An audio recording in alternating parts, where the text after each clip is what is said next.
हाँ जी। मैं ਤੁਹਾਨੂੰ ਫਾਰਮੂਲੇ ਲਿਖਣੇ ਸਿਖਾਏ ਸੀਗੇ।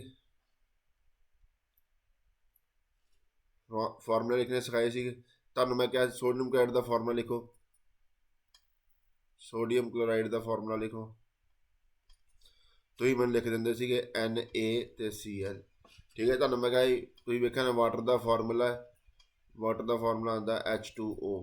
ਠੀਕ ਹੈ ਜੀ। ਮਤਲਬ 2H ਇੱਕ ਆਕਸੀਜਨ ਨਾਲ ਜੁੜੇ ਹੁੰਦੇ ਆ। ਇਹਦਾ ਮਤਲਬ ਸੋਡੀਅਮ ਇੱਕ ਕਲੋਰਾਈਡ ਨਾਲ ਜੁੜਿਆ ਹੁੰਦਾ। ਠੀਕ ਹੈ ਨਾ। ਸੋਡੀਅਮ ਆਇਨ ਤੇ ਕਲੋਰਾਈਡ ਆਇਨ ਇੱਕ ਦੂਜੇ ਨਾਲ ਜੁੜੇ ਹੁੰਦੇ ਆ। ਠੀਕ ਹੈ ਜੀ। ਠੀਕ ਹੈ। ਅੰਤਰ ਹੈਗਾ ਜੀ। ਹੁਣ ਆਹ ਵੇਖੋ ਵਾਟਰ ਦੀ ਸ਼ਕਲ ਇੱਦਾਂ ਨਹੀਂ ਹੁੰਦੀ। ਵਾਟਰ ਦੀ ਸ਼ਕਲ ਇੱਦਾਂ ਨਹੀਂ ਹੁੰਦੀ। ਠੀਕ ਹੈ। ਵੀ ਵਰਗੀ, ਪੁੱਠਾ ਵੀ, ਸਿੱਧਾ ਵੀ ਇੰਝ ਹੁੰਦਾ, ਉਲਟਾ ਵੀ। ठीक है जी। वाटर ਹੁੰਦਾ ਇੱਥੇ ਵਿੱਚ ਆਕਸੀਜਨ ਲਿਖ ਦਿਓ ਤੇ ਐਚ ਲਿਖ ਦਿਓ। ਠੀਕ ਹੈ ਜੀ। ਹੁਣ ਮਤਲਬ ਆਪਕਾ ਡੰਡਾ ਬਣਾਇਆ ਹੈ। ਇਹ ਡੰਡਾ ਫੋਰਸ ਇਹ ਕੀ ਕੈਮੀਕਲ ਬੌਂਡ ਕੀ ਹੈ? Chemical bond. ਕੈਮੀਕਲ ਬੌਂਡ ਇਹ ਵੀ ਇਹਦੇ ਵਿੱਚ ਵੀ ਬੌਂਡ ਹੈਗਾ। ਦਿਖਾਇਆ ਕਿਉਂ ਨਹੀਂ ਗਾ? ਕਿਉਂਕਿ ਵੇਖੋ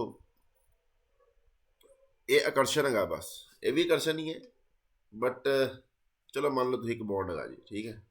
ਹਾਲੇ ਨੂੰ ਆਪਾਂ ਮੰਨ ਲੈਂਦੇ, ਪਰ ਇੱਥੇ ਪੋਜ਼ੀਟਿਵ ਜਾਂ ਨੈਗੇਟਿਵ ਜਾਂ ਕੋਈ ਬੌਂਡ ਨਹੀਂ ਹੁੰਦਾ ਇਹਨਾਂ 'ਚ। ਠੀਕ ਹੈ ਜੀ। ਹੁਣ ਵੇਖੋ ਕਹਿੰਦਾ ਜੀ, ਵੇਖੋ ਹੁਣ ਆਹ ਡੰਡਾ ਜਿਹੜਾ ਕਹਿੰਦਾ ਜੀ ਇਹ ਕਰਦਾ ਪਿਆ, ਆਹ ਡੰਡਾ ਇਸ ਹਾਈਡਰੋਜਨ ਨੂੰ ਆਕਸੀਜਨ ਨਾਲ ਜੋੜਦਾ ਪਿਆ, ਇਹ ਡੰਡਾ ਇਸ ਹਾਈਡਰੋਜਨ ਨੂੰ ਆਕਸੀਜਨ ਨਾਲ ਜੋੜਦਾ ਪਿਆ। ਇਹਦਾ ਨਾਈਟ੍ਰੋਜਨ ਦੇ ਵਿੱਚ ਇੱਕ ਨਾਈਟ੍ਰੋਜਨ ਦੂਜੇ ਨਾਈਟ੍ਰੋਜਨ ਨਾਲ ਤਿੰਨ ਡੰਡਿਆਂ ਨਾਲ ਜੁੜਿਆ ਹੁੰਦਾ। ਆਕਸੀਜਨ ਦੂਜੀ ਆਕਸੀਜਨ ਦੇ ਵਿੱਚ ਜੇ ਆਕਸੀਜਨ ਦਾ ਫਾਰਮੂਲਾ O2 ਲਿਖਦੇ ਆ, N2 ਹੁੰਦਾ ਹੈ। ਠੀਕ ਹੈ ਜੀ। ਆਕਸੀਜਨ ਜੇ ਤੁਹਾਨੂੰ ਕਿਹਾ ਆਕਸੀਜਨ ਦਾ ਫਾਰਮੂਲਾ, ਆਕਸੀਜਨ ਗੈਸ ਲਿਖਣੀ ਹੋ ਤਾਂ ਆਪਾਂ ਇੱਦਾਂ ਲਿਖਦੇ ਹਾਂ। ਜੇ ਕਹਿੰਦੇ ਆਕਸੀਜਨ ਦਾ ਸਿੰਬਲ ਕੀ ਹੈ, ਇਕੱਲਾ O ਲਿਖਣਾ ਹੈ। ਆਕਸੀਜਨ ਦਾ ਸਿੰਬਲ ਕੀ ਹੈ? ਉਹ ਇਕੱਲਾ O ਹੈ। ਜੇ ਆਕਸੀਜਨ ਗੈਸ ਲਿਖਣੀ ਤਾਂ O ਦੇ ਪੈਰ 'ਚ 2 ਲਿਖਣਾ। ਨਾਈਟ੍ਰੋਜਨ ਦਾ ਸਿੰਬਲ ਕੀ ਹੈ? N ਹੈ। ਬਟ ਜੇ ਉਹਦਾ ਗੈਸ ਲਿਖਣੀ ਹੈ ਤਾਂ N2 ਲਿਖਣਾ ਹੈ। ਹਾਈਡਰੋਜਨ ਵੀ ਇਸ ਤਰ੍ਹਾਂ ਦਾ ਸਿੰਬਲ H ਹੈ। ਜਿਹੜੀ ਵੀ ਗੈਸ ਹੁੰਦੀ ਉਹਦੇ ਪੈਰ 'ਚ 2 ਆਉਂਦਾ ਹੀ ਆਉਂਦਾ ਜੀ। ਠੀਕ ਹੈ ਜੀ। ਸੋ ਆਈ ਨੋਬਲ ਗੈਸਿਸ ਨੂੰ ਛੱਡ ਕੇ ਉਹ ਇਕੱਲੀਆਂ ਹੀ ਰਹਿੰਦੀਆਂ ਨੇ। ਠੀਕ ਹੈ ਜੀ। H2। ਠੀਕ ਹੈ। ਸਮਝ ਲੱਗ ਗਈ?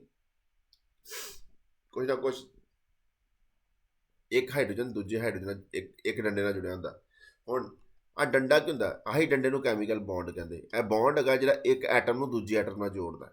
ਇੱਕ ਐਟਮ ਨੂੰ ਦੂਜੇ ਐਟਮ ਨਾਲ ਜੋੜਦਾ। ਇੱਥੇ ਕਿੰਨੇ ਇੱਕ ਬੌਂਡ ਜੋੜਦੇ ਪਏ, ਇੱਥੇ ਇੱਕ ਐਟਮ ਨੂੰ ਦੂਜੇ ਐਟਮ ਨਾਲ 2 ਬੌਂਡ ਜੋੜਦੇ ਪਏ। ਇੱਥੇ ਇੱਕ ਐਟਮ ਨੂੰ ਦੂਜੇ ਐਟਮ ਨਾਲ 3 ਬੌਂਡ ਜੋੜਦੇ ਪਏ। ਇੱਥੇ ਇਹਨੂੰ ਇਹਨਾਂ ਇੱਕ ਬੌਂਡ ਜੋੜਦਾ ਪਿਆ, ਇਹਨੂੰ ਇਹਨਾਂ ਇੱਕ ਬੌਂਡ ਜੋੜਦਾ ਪਿਆ। ਠੀਕ ਹੈ ਜੀ। ਇਹ ਵੱਖੋ ਵੱਖਰੇ ਹੈਗੇ ਨੇ ਨਾ। ਇਹਦਾ ਰਿਸ਼ਤਾ ਇੱਕ ਬੌਂਡ ਦਾ ਬਣਿਆ, ਇਹਦਾ ਰਿਸ਼ਤਾ ਇੱਕ ਬੌਂਡ ਦਾ ਬਣਿਆ। ਹੁਣ ਆਹੀ ਕਹਿੰਦੇ ਆ ਇਹ ਐਕਚੁਅਲੀ ਬੌਂਡ ਨੂੰ ਕਹਿੰਦੇ ਫੋਰਸ ਆਫ ਅਟਰੈਕਸ਼ਨ। ਇਹਨੂੰ ਖਿੱਚ ਕੇ ਰੱਖਦਾ ਪਿਆ, ਫੜ ਕੇ ਰੱਖਿਆ ਹੈ। ਠੀਕ ਹੈ।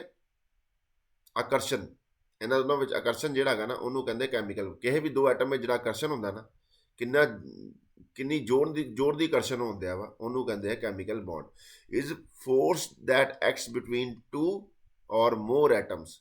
ਜਾਂ ਤਾਂ 2 ਹੀ ਐਟਮ ਹੋ ਸਕਦੇ ਆ ਜਾਂ 2 ਤੋਂ ਵੱਧ ਹੋ ਸਕਦੇ ਆ। ਜਿੱਦਾਂ ਮੰਨ ਲਓ ਇੱਦਾਂ ਤੁਸੀਂ ਮਿਥੇਨ ਦਾ ਫਾਰਮੂਲਾ ਕਰੋਗੇ, ਇਹਦੇ ਵਿੱਚ ਵੇਖੋ ਇੱਕ ਕਾਰਬਨ ਕਿੰਨੇ ਹਾਈਡਰੋਜਨ ਨਾਲ ਜੁੜਿਆ ਵਾ, ਇਹਦੇ ਨਾਲ ਵੀ ਜੁੜਿਆ, ਇਹਦੇ ਨਾਲ ਵੀ ਜੁੜਿਆ, ਇਹਦੇ ਨਾਲ ਵੀ ਜੁੜਿਆ, ਇਹਦੇ ਨਾਲ ਵੀ ਜੁੜਿਆ। ਯਾਨੀ ਕਿ ਇੱਕ 2 ਐਟਮ ਜਾਂ 2 ਤੋਂ ਵੱਧ ਐਟਮ ਵਿੱਚ ਜਿਹੜਾ ਫੋਰਸ ਲੱਗ ਰਹੀ ਹੁੰਦੀ ਨਾ, ਜਿਹੜੀ ਕਿ ਉਹਨਾਂ ਨੂੰ ਇਕੱਠਾ ਕਰਕੇ ਰੱਖਦੀ ਹੈ। ਐਂਡ ਹੋਲਡਸ ਦੈਮ ਟੂਗੈਦਰ, ਜਿਹੜਾ ਉਹਨੂੰ ਇਕੱਠਾ ਕਰਕੇ ਰੱਖਦੀ, ਫੜ ਕੇ ਰੱਖਦੀ ਹੈ ਵੱਖੋ ਵੱਖਰੇ ਐਟਮ ਨੂੰ ਐਜ਼ ਸਟੇਬਲ ਮੋਲੀਕੂਲ, ਇੱਕ ਮੋਲੀਕੂਲ ਦੇ ਵਿੱਚ।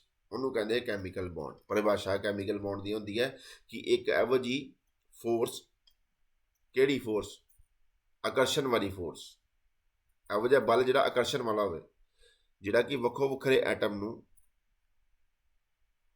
ਇੱਕ ਦੂਜੇ ਦੇ ਨਾ ਫੋਰਸ ਕਹਿੰਦੇ ਆ, ਇਹੋ ਜਿਹਾ ਬਲ, ਆਕਰਸ਼ਣ ਵਾਲਾ ਬਲ ਜਿਹੜਾ ਕਿ ਡਿਫਰੈਂਟ ਐਟਮਸ ਨੂੰ, ਜਿੰਨਾ ਕਿ ਮੋਲੀਕੂਲ ਬਣਿਆ ਹੈ ਉਹਨੂੰ ਉਹਦੇ ਵਿੱਚ ਫੜ ਕੇ ਰੱਖਦਾ ਹੈ, ਦੂਰ ਨਹੀਂ ਜਾਣ ਦਿੰਦਾ। ਤੁਹਾਨੂੰ ਮਿਥੇਨ ਦਾ ਫਾਰਮੂਲਾ ਤੁਹਾਨੂੰ ਪਾਕਿਸਤਾਨ 'ਚ ਵੀ ਲਿਖਣ ਨੂੰ ਕਹੂੰਗਾ, ਤੁਸੀਂ ਇਹ ਹੀ ਲਿਖੋਗੇ, ਕਿਉਂਕਿ ਸਾਨੂੰ ਪਤਾ ਹੈ ਇਹਦੇ ਵਿੱਚ ਇੱਦਾਂ ਹੀ ਫੋਰਸ ਆਫ ਅਟਰੈਕਸ਼ਨ ਲੱਗਦੀ ਹੁੰਦੀ ਹੈ ਕਿ ਇੱਕ ਕਾਰਬਨ 4 ਹਾਈਡਰੋਜਨ ਨੂੰ ਆਪਣੇ ਵੱਲ ਖਿੱਚਣ ਦਿਆ ਹੁੰਦਾ। ਸਮਝ ਲੱਗ ਗਈ ਹੈ ਜੀ? ਸਮਝ ਲੱਗ ਗਈ ਕਿ ਨਹੀਂ ਲੱਗੀ? ਠੀਕ ਹੈ ਜੀ।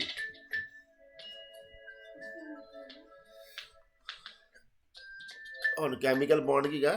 ਸੋ ਕੈਮੀਕਲ ਬੌਂਡ ਦੀ ਪਰਿਭਾਸ਼ਾ ਵੇਖ ਲਓ। Is a force that act between, ਜਿਹੜਾ ਕਿ 2 ਜਾਂ 2 ਤੋਂ ਵੱਧ ਐਟਮ ਦੇ ਵਿੱਚ ਐਕਟ ਕਰਦੀ ਹੈ। And holds them together, and hold ਉਹਨਾਂ ਨੂੰ ਫੜ ਕੇ ਰੱਖਦੀ ਹੈ ਇਕੱਠਾ, ਐਜ਼ ਸਟੇਬਲ ਮੋਲੀਕੂਲ, ਇੱਕ ਮੋਲੀਕੂਲ ਦੇ ਵਿੱਚ। ਉਹਨੂੰ ਕਹਿੰਦੇ ਆ ਕੈਮੀਕਲ ਬੌਂਡ। ਸਮਝ ਲੱਗ ਗਈ? ਹੁਣ एक चीज़ तुहानूं मैं पहले पढ़ाई सी वैलेंसी, जिहड़ी मैं तुहानूं याद भी कराती वक्रो वक्रे एलीमेंट्स दियां। वैलेंसी की हुंदी है इस term number of chemical bond found by atom in molecule, कि एक एटम किन्ने कैमिकल बॉन्ड बना सकता है, ਉਹਦੀ वैलेंसी ਹੁੰਦੀ है। जिदा मान लो नाइट्रोजन दूजे नाइट्रोजन ਨਾਲ 3 ਡੰਡਿਆਂ ਨਾਲ ਜੁੜਿਆ ਹੁੰਦਾ, मतलब नाइट्रोजन की वैलेंसी कितनी है -3, ਤੁਸੀਂ ਵੇਖ ਲਓ -3 ਅੱਗੇ ਲਿਖਿਆ ਹੁੰਦਾ। ਆਕਸੀਜਨ ਇੱਕ ਦੂਜੀ ਆਕਸੀਜਨ ਨਾਲ ਕਿੰਨੇ ਬੌਂਡ ਨਾਲ ਜੁੜਿਆ ਹੁੰਦਾ, ਦੋ ਡੰਡਿਆਂ ਨਾਲ, ਤੇ ਉਹਦੀ ਵੈਲੈਂਸੀ ਕਿੰਨੀ ਸੀ -2। ਹਾਈਡਰੋਜਨ ਇੱਕ ਦੂਜੇ ਹਾਈਡਰੋਜਨ ਇੱਕ ਬੌਂਡ ਨਾਲ ਜੁੜਿਆ ਹੁੰਦਾ, ਉਹਦੀ ਵੈਲੈਂਸੀ +1। ਵੇਖ ਲਓ, ਯਾਦ ਕਰਾਈ ਕਿ ਨਹੀਂ ਕਰਾਈ ਤੁਹਾਨੂੰ ਮੈਂ, ਠੀਕ ਹੈ ਜੀ। ਮਿਥੇਨ ਦੇ ਵਿੱਚ ਕਾਰਬਨ ਹਾਈਡਰੋਜਨ, ਇੱਕ ਕਾਰਬਨ 4 ਹਾਈਡਰੋਜਨ ਨਾਲ ਜੁੜਿਆ ਹੁੰਦਾ, ਤੇ ਕਿੰਨੇ ਡੰਡੇ ਬਣਾਏ, ਕਿੰਨੇ ਬੌਂਡ ਬਣਾਏ ਇਸ ਕਾਰਬਨ ਨੇ, ਕਿੰਨੇ ਬੌਂਡ ਬਣਾਏ ਹੈ। ਇਹਨੂੰ ਵੇਖੋ, ਇਹਨੇ ਇੰਨਾ ਵੀ ਬੌਂਡ ਬਣਾਇਆ, ਇਹਦੇ ਨਾਲ ਵੀ ਬੌਂਡ 1 2 3 ਤੇ 4। ਇਹਦੀ ਵੈਲੈਂਸੀ ਕਿੰਨੀ ਸੀ, 4। ਵੇਖ ਲਓ, ਤੁਹਾਨੂੰ ਯਾਦ ਕਰਾਈ ਸੀ ਨਾ। ਯਾਨੀ ਕਿੰਨੇ ਬੌਂਡ, ਕਿੰਨੇ ਕੈਮੀਕਲ ਬੌਂਡ ਇੱਕ ਐਟਮ ਬਣਾ ਸਕਦਾ ਹੈ। ਆਪਾਂ ਇੱਕ ਐਟਮ ਵੇਖਣਾ ਵਾ, ਇਹ ਵੇਖੋ ਇਹਨੇ ਕਿੰਨੇ ਬੌਂਡ ਬਣਾਏ, ਇੱਕੋ ਬੌਂਡ ਬਣਾਇਆ, ਯਾਨੀ ਕਿ ਹਾਈਡਰੋਜਨ ਦੀ ਵੈਲੈਂਸੀ ਫੇਰ 1 ਆ ਗਈ। ਠੀਕ ਹੈ ਜੀ, ਸਮਝ ਲੱਗ ਗਈ। ਕਿੰਨੇ ਬੌਂਡ ਇੱਕ ਐਲੀਮੈਂਟ ਬਣਾ ਸਕਦਾ ਹੈ, ਉਹਦੀ ਕੀ ਹੈਗੀ ਹੈ, ਕੋਈ ਵੀ ਐਟਮ ਕਿੰਨੇ ਬੌਂਡ ਬਣਾ ਸਕਦਾ ਹੈ, ਉਹਦੀ ਵੈਲੈਂਸੀ ਹੁੰਦੀ ਹੈ। ਜਾਂ ਵੈਲੈਂਸੀ ਦੀ ਦੂਜੀ ਡੈਫੀਨੇਸ਼ਨ ਕੀ ਹੁੰਦੀ ਹੈ, ਕੰਬਾਈਨਿੰਗ ਕਪੈਸਿਟੀ ਆਫ ਐਲੀਮੈਂਟ।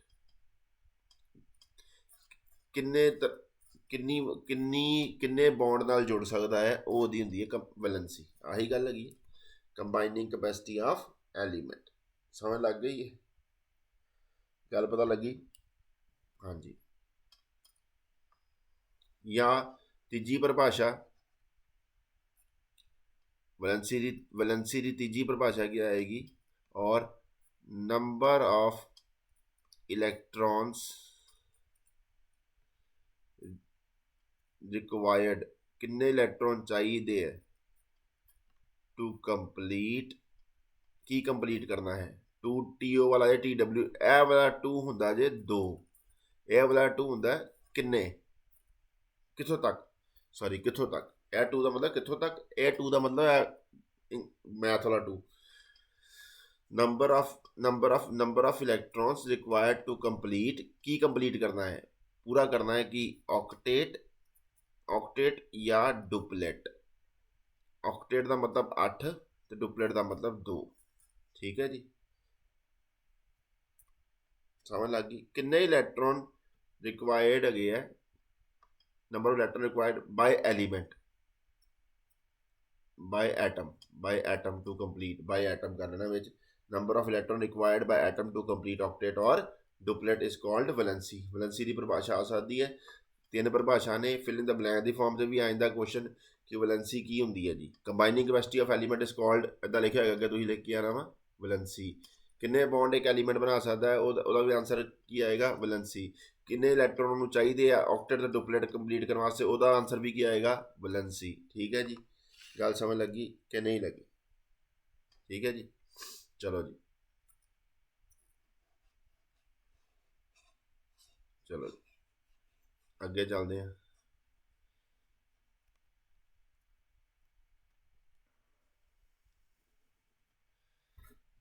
ਹੁਣ 1 ਮਿੰਟ,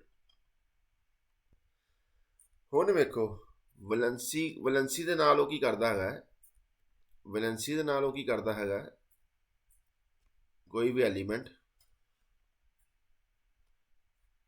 ਵੈਲੈਂਸੀ ਕੀ ਹੈਗਾ, ਇਹੋ ਜਿਹੀ क्षमता ਕਿੰਨੇ ਇਲੈਕਟ੍ਰੋਨ ਚਾਹੀਦੇ ਹੈ, ਉਹਨੂੰ 8 ਜਾਂ 2 ਇਲੈਕਟ੍ਰੋਨ ਪੂਰੇ ਕਰਨੇ ਕੇ ਚ ਆਊਟਰ ਮੋਸਟ ਸ਼ੈਲ ਚ। लास्ट लाइन च भी लिख लेना आउटर मोस्ट शैल। वैलेंसी की एक बार परिभाषा फिर पूरी ताड़ी कंप्लीट लिख देने, मैनू वो छुट गया मेरे को। Valency number of electrons required किनू बाय एटम टू हैव कर लो, टू कंप्लीट की बजाय टू कंप्लीट ही कर लो, टू हैव करो यार, यह छोखी परिभाषा लगा। टू हैव 8 और 2 इलैक्ट्रॉन्स इन आउटर मोस्ट शैल, सब तो बाहर वाले ऑर्बिट च 2 ਜਾਂ 8 ਇਲੈਕਟ੍ਰੋਨ ਕਰਨ ਵਾਸਤੇ ਉਹਨੂੰ ਕਿੰਨੇ ਇਲੈਕਟ੍ਰੋਨ ਚਾਹੀਦੇ ਐਟਮ ਨੂੰ, ਉਹ ਹੁੰਦੀ ਵੈਲੈਂਸੀ। ਵੈਲੈਂਸੀ ਇਹ ਵੀ ਕਿੰਨੇ ਬੌਂਡ ਬਣਾ ਸਕਦਾ ਹੈ, ਜਿੰਨੇ ਬੌਂਡ ਬਣਾਏਗਾ ਉਨੀ ਵੈਲੈਂਸੀ ਹੁੰਦੀ ਹੈ। ਠੀਕ ਹੈ ਜੀ, ਸਮਝ ਲੱਗ ਗਈ। ਚਲੋ ਜੀ,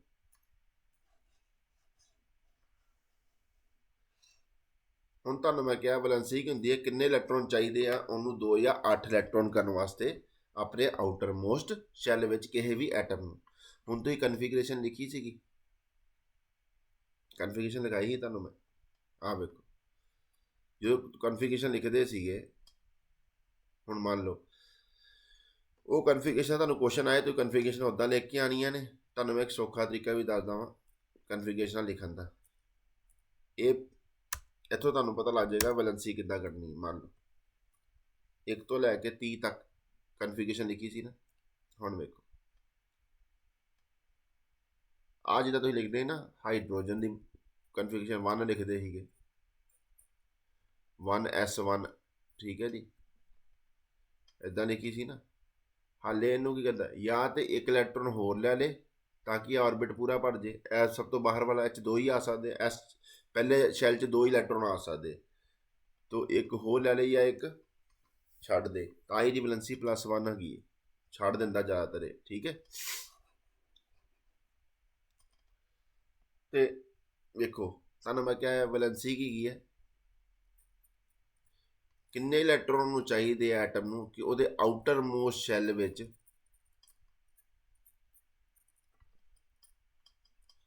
2 ਇਲੈਕਟ੍ਰੋਨ ਹੋ ਜਾਣ ਜਾਂ 8 ਇਲੈਕਟ੍ਰੋਨ ਹੋ ਜਾਣ। ਇਹ ਉਹਦੀ ਵੈਲੈਂਸੀ ਹੁੰਦੀ ਹੈ।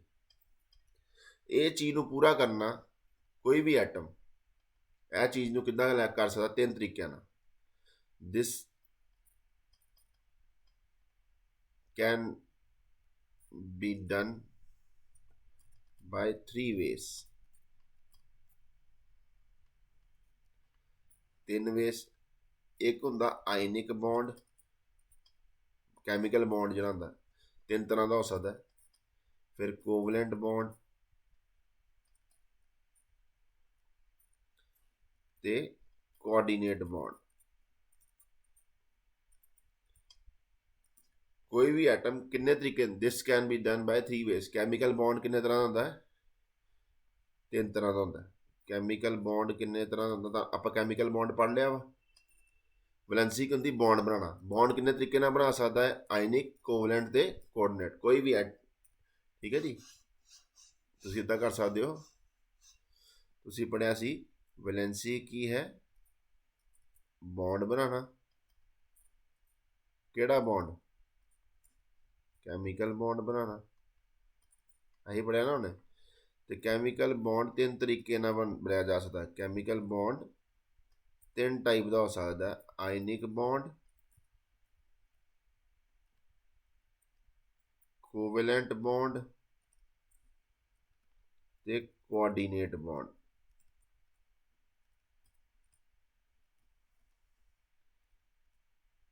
ਠੀਕ ਹੈ ਜੀ। ਕੋਈ ਐਟਮ ਜਾਂ ਤੇ ਆਇਨਿਕ ਬੌਂਡ ਬਣਾ ਸਕਦੇ ਹੈ, ਕੋਵਲੈਂਟ ਬੌਂਡ ਬਣਾ ਸਕਦਾ ਹੈ ਜਾਂ ਕੋਆਰਡੀਨੇਟ ਬੌਂਡ ਬਣਾ ਸਕਦਾ ਹੈ, ਕਿਉਂਕਿ ਉਹਨੇ 2 ਜਾਂ 8 ਇਲੈਕਟ੍ਰੋਨ ਕਰਨੇ ਆ ਆਪਣੇ ਆਊਟਰ ਮੋਸਟ ਸ਼ੈੱਲ ਵਿੱਚ, ਆਊਟਰ ਮੋਸਟ ਆਰਬਿਟ ਵਿੱਚ।